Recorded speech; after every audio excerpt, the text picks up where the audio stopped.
Corona virus कुदरत का हथियार है और हमारे गुनाहों का नतीजा है, और मैं गुनाहगार उस काम को कहता हूँ जो हम नेचर के खिलाफ करते हैं।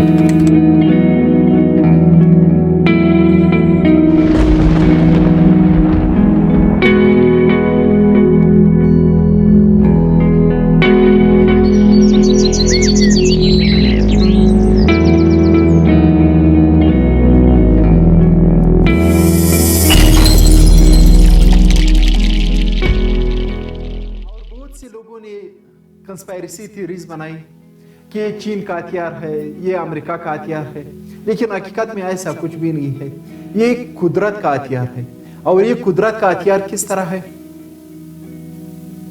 उसी को समझने के लिए मुझे हिप्पोक्रेटिस की एक बात आई, जो कि एक ग्रीक फिजिशियन था। उन्होंने कहा था कि जब हम बीमार होते हैं तो ये हमारे छोटे छोटे गुनाहों का नतीजा है।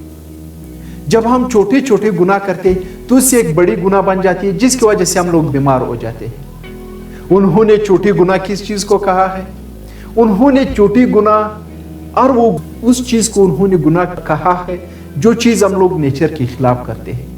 यानी कुदरत के हम लोगों कुदरत का तरीका ये है कि आप पैदल चलो, लेकिन हम लोगों ने गाड़ी इजाद की और गाड़ी में चलते रहे। कुदरत ने हम लोगों को नेचुरल फ्लेवर दिया है, फ्रूट इस्तेमाल करो और उसको एंजॉय करते रहो, नेचुरल चीज़ों को करते रहो। लेकिन हम लोगों ने आर्टिफिशियल चीज़ें इस्तेमाल करनी शुरू की, आर्टिफिशियल फ्लेवर्स इस्तेमाल करने शुरू किए, तो ये दूसरा गुनाह हो गया था। तो कुदरत ने हम लोगों को काम करने का कहा है कि आप मेहनत करो, अपने हाथों से काम करो, लेकिन हम लोगों ने मशीनें ईजाद की, तो ये तीसरा गुनाह हो गया। तो ये जब छोटे छोटे गुनाह एक जगह पर आ जाते तो एक बड़ी गुनाह बन जाती है, जिसकी वजह से हम लोग मरज का शिकार हो जाते हैं, यानी डायबिटीज का, दूसरी चीजों का। जो चीज भी हम लोग नेचर के खिलाफ करते हैं वो हम इकट्ठे हो जाते हैं, वो छोटे छोटे गुनाह होते हैं। बिल्कुल इसी तरह ये कोरोना वायरस एक कुदरत का हथियार है, और कुदरत का हथियार किस तरह बनता है, इनकी मिसाल मुझे डार्विन की वो बात याद आई।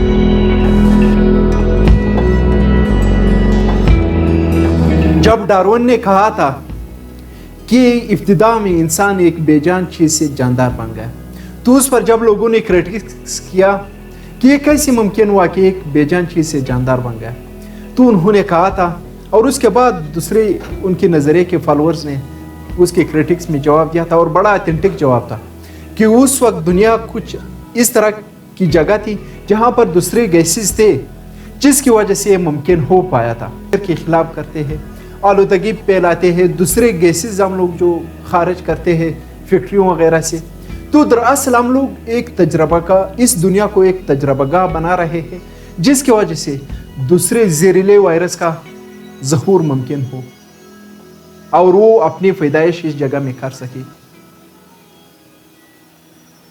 अगर आपको मेरी ये बात फिर भी समझ नहीं आ रही, तो आप कुछ दिनों की पहले एक वीडियो देख ले।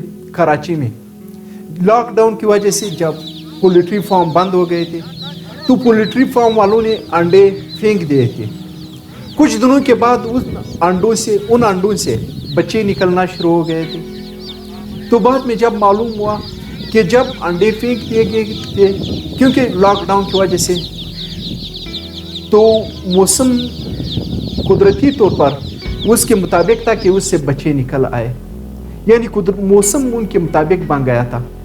तो इसलिए हम लोग वह के साथ साथ जब हम लोग ये काम करते हैं, नेचर के खिलाफ काम करते हैं, तो उससे ये दुनिया एक तजर्बागाह बन रही है, जहरीले गैसों की, दूसरी चीज़ों की, जिसकी वजह से जहरीले चीज़ें बन रही है। जिस तरह कोरोना वायरस को देख लीजिए, मेर्स वायरस को देख लीजिए, और दूसरी चीज़ों को लीजिए जो इंसानियत के लिए खतरा बन रही है।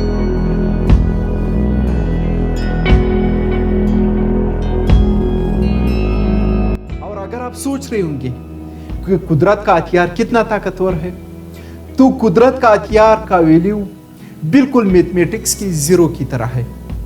बज़ाहिर उनका कोई वैल्यू नहीं, बज़ाहिर भी कुदरत के हथियारों का कोई वैल्यू नहीं, लेकिन अगर हम लोग दुनिया की जितनी भी बड़ी रकम से ज़ीरो को मल्टीप्लाई करेंगे तो आंसर ज़ीरो ही आएगा।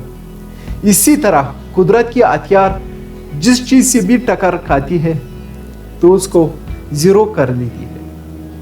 कोरोना वायरस को देख लीजिए, कुदरत की हथियार है।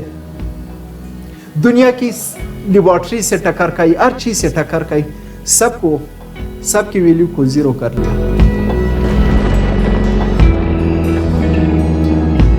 क्योंकि कुदरत पर जो चीज़ बनाती है वो हमारे दिमाग से बालातर होती है, उनके मुकाबला पर हम नहीं कर सकते।